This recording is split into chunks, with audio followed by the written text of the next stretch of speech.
Oke, kita lanjut lagi. Masih bersama saya Hafiz Nopialdi dan Bang Sajidin sebagai narasumber kita. Dan kali ini kita akan bahas mengenai bahasa-bahasa arkais atau bahasa yang udah klasik dan bahkan tidak pernah digunakan lagi.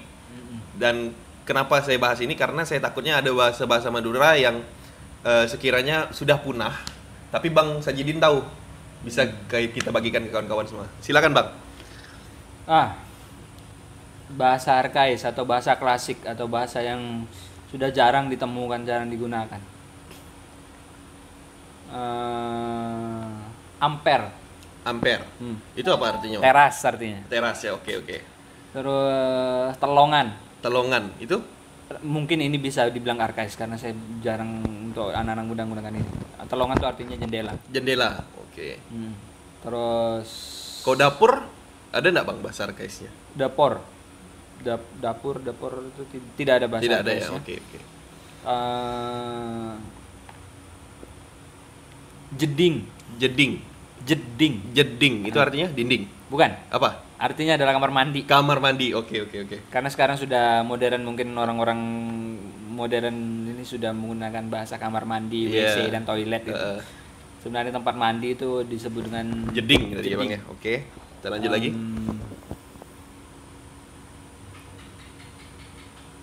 Rusbang. Itu artinya? Rasanya untuk bahasa Melayu Sambas juga ada itu.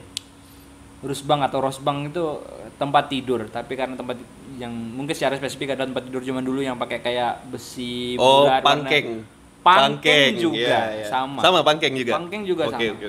Pangkeng itu lebih cenderung kalau bahasa Madura disebut dengan ruangannya. Ruangan tempat tidurnya adalah pangkeng. Kamar lah istilahnya. Kamar tidurnya adalah pangkeng. Kalau tempat tidurnya tadi apa? Rusbang. Oke. Lanjut lagi Bang. Kalau selimut ada enggak, Bang? Selimut itu masih sama aja. Masih sama. Saya rasa saya belum pernah dengar orang Madura menggunakan selimut. Karena kalau bahasa Melayu Pontianak itu kan ada yang gebar. Ya, kan itu selimut itu. Itu sangat sulit sekali menemukan orang. Udah jarang orang menggunakan kata gebar. Kemudian bantal guling, panggah. Iya kan? Oke, ada lagi, Bang? Ini adalah kosakata arkais dalam bahasa Melayu, bahasa Madura. Rasanya sebenarnya mungkin banyak, tapi saya sebagai orang yang tahun 90-an lahirnya, saya tidak banyak mendengar.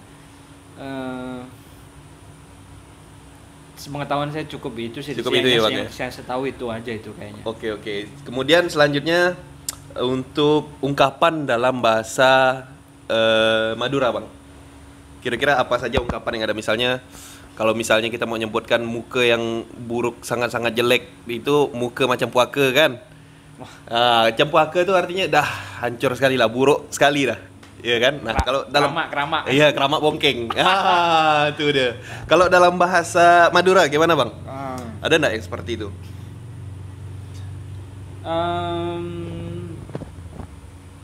Bahasa Madura itu sebenarnya juga hampir sama dengan bahasa-bahasa yang lain. Dia kebijaksanaan penggunaan peribahasa atau ungkapan-ungkapan itu banyak. Contoh misalnya ada kelebun misalnya. Kelebun itu kepala desa. Itu pemendekan dari kata ketuana lebun. Lebun itu artinya sarang. Jadi kepala sarang, maksudnya lebun itu adalah kepala desanya. Kemudian kalau misalnya di kampung itu kan Pak Pong biasanya nyebut ya Bang ya, kalau bahasa Melayu itu. Ada penggunaan istilah meltas pancelin. Meltas itu kondisi dalam dia meltas itu kalau misalnya kalau kita penggaris, kita tekan ke bawah dan kita lepas itu itu meltas namanya dalam bahasa Madura. Pancelin itu atau rotan. Meltas pancelin itu digunakan untuk perempuan kebanyakan. Tidak menutup juga si laki-laki. Itu maksudnya bagaimana tuh, Bang? Maksudnya adalah cara jalannya perempuan yang aduhai itu, yang jalannya lenggak-lenggok gitu ya. Itu meltas pancelin namanya. Karena dia jalannya itu tidak tegap, itu gimana kayak mengayunkan kakinya dengan santai gitu. Terus Kalau misalnya anak-anak gitu Bang, anak-anak yang siang-siang panas terik itu main ke bawah, kemudian ketika naik itu kan beda aromanya. Bau ari ya. Bau ari kata orang Melayu, itu dalam bahasa Madura ada enggak tuh Bang? Sama, bau areh. Bau areh, ya oke. Yang lainnya lagi? Yang lainnya lagi apa ya? Apalagi kira-kira Bang? Kita bahas semua di sini Bang. Peribahasa juga banyak sih yang kalau untuk peribahasa, contoh misalnya itu peribahasa yang jadi aneh ya, mungkin rasanya untuk semua bahasa, peribahasa dalam bahasa daerah itu ada sebagai falsafah hidup bahasa masyarakat penuturnya. Iya. Contoh kalau dalam bahasa Madura itu di Pulau Madura ada terbagi dua daerah lah paling tidak, dua daerah tempat tinggal begitu. Secara geografis ada yang tinggal di gunung, ada yang tinggal di pesisir. Nah, yang tinggal di pesisir di mereka punya, dalam bahasa masyarakat Madura punya falsafah hidup namanya asapo angin akuntal ombe. Asapo angin tuh berselimut, sapo itu selimut. Asapo angin berselimut angin, akuntal lu bantal. Ombe itu ombak. Itu artinya sebenarnya secara makna itu dia hidup orang-orang hidupnya pelaut, nelayan gitu. Terus yang paling dikenal mungkin ada satu, ini saya menolak istilah ini, tapi kebanyakan kawan-kawan menyebut ini sebuah tradisi, carok. Carok itu apa Bang? Carok itu adalah tanding sampai mati. Tanding sampai mati ya. Berarti itu bertarung. Mungkin dulu carok itu pernah enggak sih digunakan untuk merebut kekuasaan gitu Bang? Atau mungkin untuk mendapatkan seorang wanita begitu Bang? Nah, di situ yang salah. Kalau dari peribahasa tuh masyarakat Madura memegang begini. Lebih bagus pote tolang, atembang pote mata. Lebih bagus putih tulang daripada putih mata. Sederhananya lebih bagus mati daripada harus menanggung malu. Nah, itu yang jadi cikal bakal, rasanya akan jadi cikal bakal carok. Carok itu tanding sampai mati hanya dengan satu kondisi. Satu kondisi tidak boleh, tidak ada cara lain selain itu. Itu kalau misalnya carok itu Bang, misalnya lawan kita itu udah kalah, kemudian dia nyerah, itu boleh enggak? Atau memang harus kita matikan dia gitu? Secara fisik dia masih hidup, tapi dia kalah, itu kan sudah mati dia. Iya. Nah, sebenarnya sampai situ sudah tidak bermasalah lagi. Berarti walaupun dia menyerah pun enggak masalah. Yang penting masalah. Ya dia itu udah istilahnya malunya itu udah enggak bisa diobati lagi gitu. Tidak bisa ditandingi lagi, sudah malu sudah dia. Sudah dikenal kepada momen itu dia sudah hancur rasa. Pokoknya di lingkungan dia udah diterkenal buruk lah ya Bang ya. Iya. Carok itu hanya boleh dengan satu kondisi, memang tidak ada cara lain selain itu untuk menyelesaikannya. Tapi selama masih ada cara lain, maka itu tidak boleh dilakukan. Itu kondisi yang paling vital. Selanjutnya dengan alasan-alasan tertentu itu boleh dilakukan. Contohnya misalnya, pun itu dengan kondisi kalau memang tidak bisa diselesaikan dengan cara lain. Contoh misalnya dia harus melindungi harkat martabat keluarga, agama, dan kalau misalnya berkaitan dengan negara, misalnya harus bela negara, misalnya begitu, itu bisa dilakukan. Kalau misalnya carok itu senggol sikit bacok, itu tidak boleh. Pun dengan persetujuan kedua belah pihak, dengan harus sama-sama deal dengan ini. Harus deal carok gitu ya Bang ya? Harus deal carok, harus dia setuju kalau misalnya ini tidak boleh ada dendam berkelanjutan, ini juga tidak boleh nyambung kemana-mana, hanya satu lawan satu, tewas atau dia menyerah, selesai di situ. Oke. Itu ada satu kebudayaan juga di dalam masyarakat Bugis kalau tidak salah. Mereka bertarung dalam satu sarung. Disarungkan? Iya, disarungkan. Di dalam satu sarung begitu. Jadi kalau memang mereka ada salah satu yang ingin selamat, maka sobeklah sarung itu sampai sarung itu memisahkan mereka. Jadi sarung itu tidak nyambung lagi begitu. Jadi ketika sarung itu sudah tidak nyambung lagi, mereka tidak boleh bertarung. Nah, masyarakat Madura juga mengenal itu. Apa namanya tadi Bang? Carok kalau dalam bahasa Madura. Kalau dalam yang itu lupa saya, tarung sarung itu apa namanya kalau bahasa masyarakat Bugis. Dan dari carok ini yang menjadi jahatnya menjadi jahatnya adalah kebanyakan masyarakat Madura yang muda bahkan itu menganggap carok hanya pertarungan sampai mati saja, tanpa alasan krusial, tanpa alasan yang benar-benar harus dilakukan, tanpa kondisi yang benar-benar tidak ada cara lain selain jadi intinya carok ini adalah langkah terakhir yang dilakukan ketika tidak ada lagi jalan penyelesaian. Mediasi atau apapun tidak bisa dilakukan, maka dilakukanlah carok, ya Bang ya. Kalau misalnya carok ini Bang, misalnya dia berebut harta warisan itu, berarti bisa juga menggunakan carok Bang. Padahal itu sesama saudara gitu kan, tapi sama-sama tidak ada yang mau ngalah, akhirnya dilakukanlah carok. Bisa tidak tuh? Disitulah yang salahnya. Betapa mirisnya ketika carok dilakukan hanya dengan latar belakang warisan dan sama-sama keluarga pula. Iya, ya kalau namanya kan harta, uang itu udah gelap mata Bang, pasti. Itu sudah sangat sensitif itu. Udah pasti itu. Dan itu sebetulnya boleh-boleh saja karena alasan utama bukan alasan. Faktor utamanya carok itu bisa dilakukan dengan misalnya melindungi harkat martabat keluarga, termasuk dalamnya itulah harta. Misalnya misal saya punya tanah 1 hektar, ternyata ada orang ngambil 1 kapling atau 3 kapling saja misalnya itu, dan tanpa persetujuan saya, dan dia tidak ingin mengembalikan, tidak ada cara lain ditempuh tidak bisa, dan dia masih kekeh di situ misalnya mau tidak mau. Nah itu carok lah itu langkah akhirnya ya Bang ya. Ya, dengan alasan dengan persetujuan kedua belah pihak pun dengan carok itu mereka harus, misalnya saya harus izin dengan orang tua saya, harus izin dengan istri misalnya kalau ada istri. Dan ketika tidak ada persetujuan itu tidak boleh dilakukan. Oke, berarti harus ada persetujuan dari kedua belah pihak, maka carok dapat dilakukan. Oke, ini mungkin bisa jadi penutup nih Bang. Saya minta, boleh nggak Abang berpantun Bang? Berpantun tapi dalam bahasa Madura. Wah, repot itu. Ya kan? Bebas pantunnya mau bagaimanapun, tapi pakai bahasa Madura. Kemudian saya minta Abang nanti menyampaikan pesan Abang kepada generasi muda, bagaimana seharusnya mereka bersikap terhadap bahasa Madura ini. Silakan Bang. Wah, pantunnya. Sebetulnya secara umum masyarakat kita ini yang masyarakat multikultural lah, yang banyak yang memegang etnisitas tinggi itu. Iya.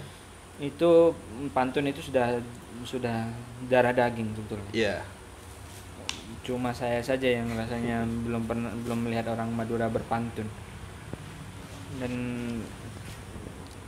mungkin Abang bisa jadi orang pertama yang menggunakan pantun dalam bahasa Madura gitu Bang. Untuk segmen berpantun ini rasanya saya menyerah, soalnya saya tidak ingin. Pertama sih kalau bahasa orang Melayu Pontianak menyebutnya itu jangan menau. Nanti saya tahu. Nah, kebetulan Abang ini kan tinggal di Pontianak, dan budaya di Pontianak itu berpantun. Dalam misalnya menutup sebuah kegiatan, membuka sebuah kegiatan juga biasanya menggunakan pantun. Dan kita membuat Abang ini nih menjadikan pantun itu menjadi budaya dia, begitu. Itu karena nggak tahu ya, saya itu rasanya akan pengen juga sebenarnya, ingin juga berpantun dalam bahasa Madura, itu unik rasanya.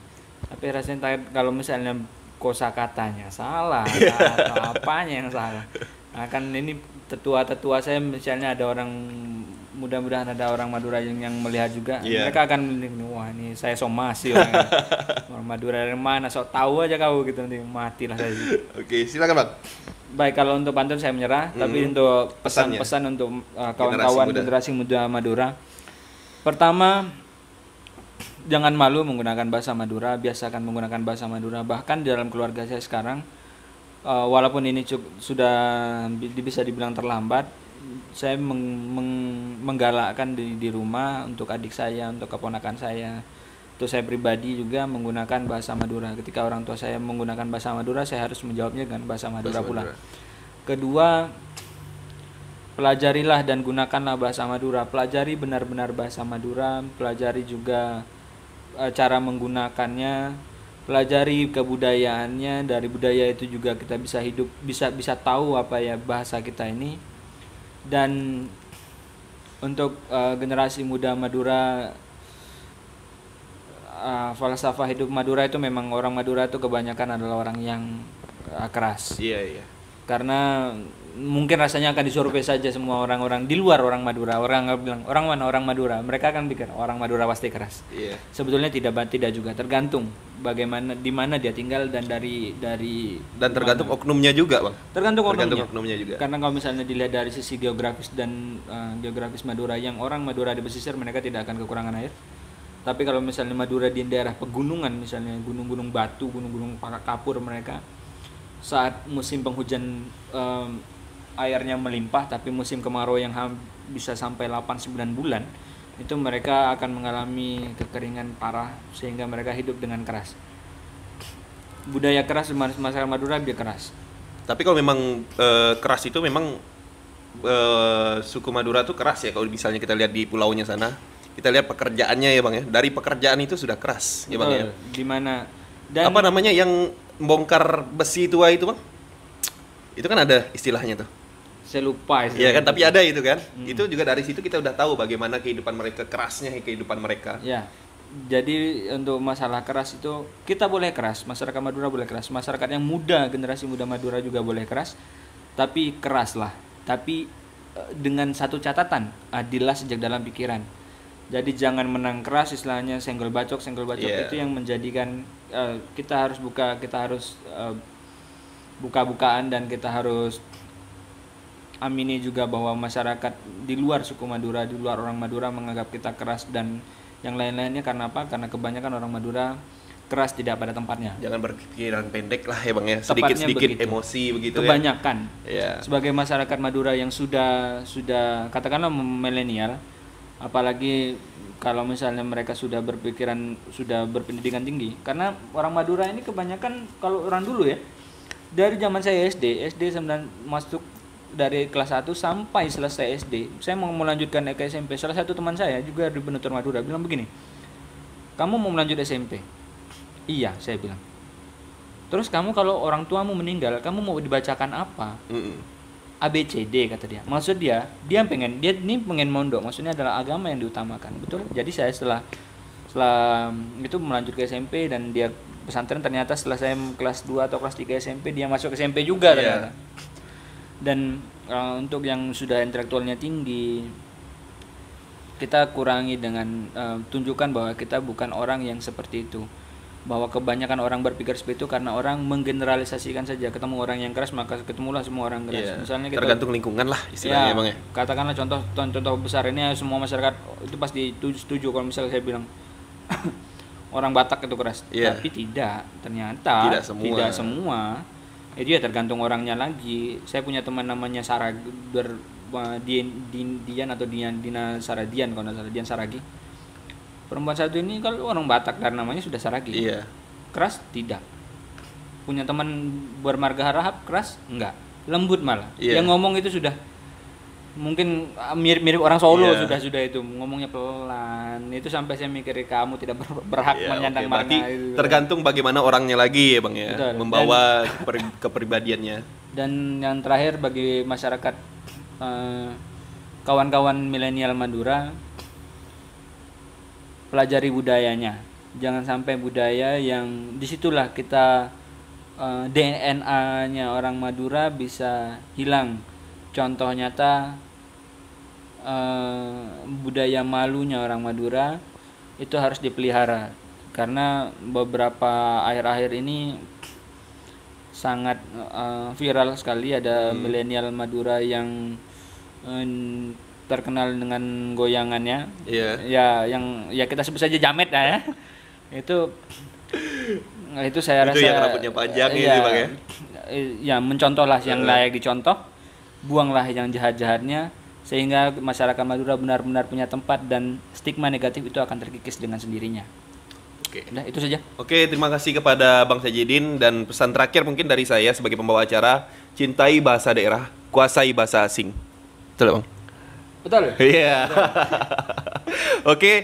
Karena dari bahasa daerah kita dapat mengenal suatu budaya. Saya akhiri, sampai jumpa di video berikutnya.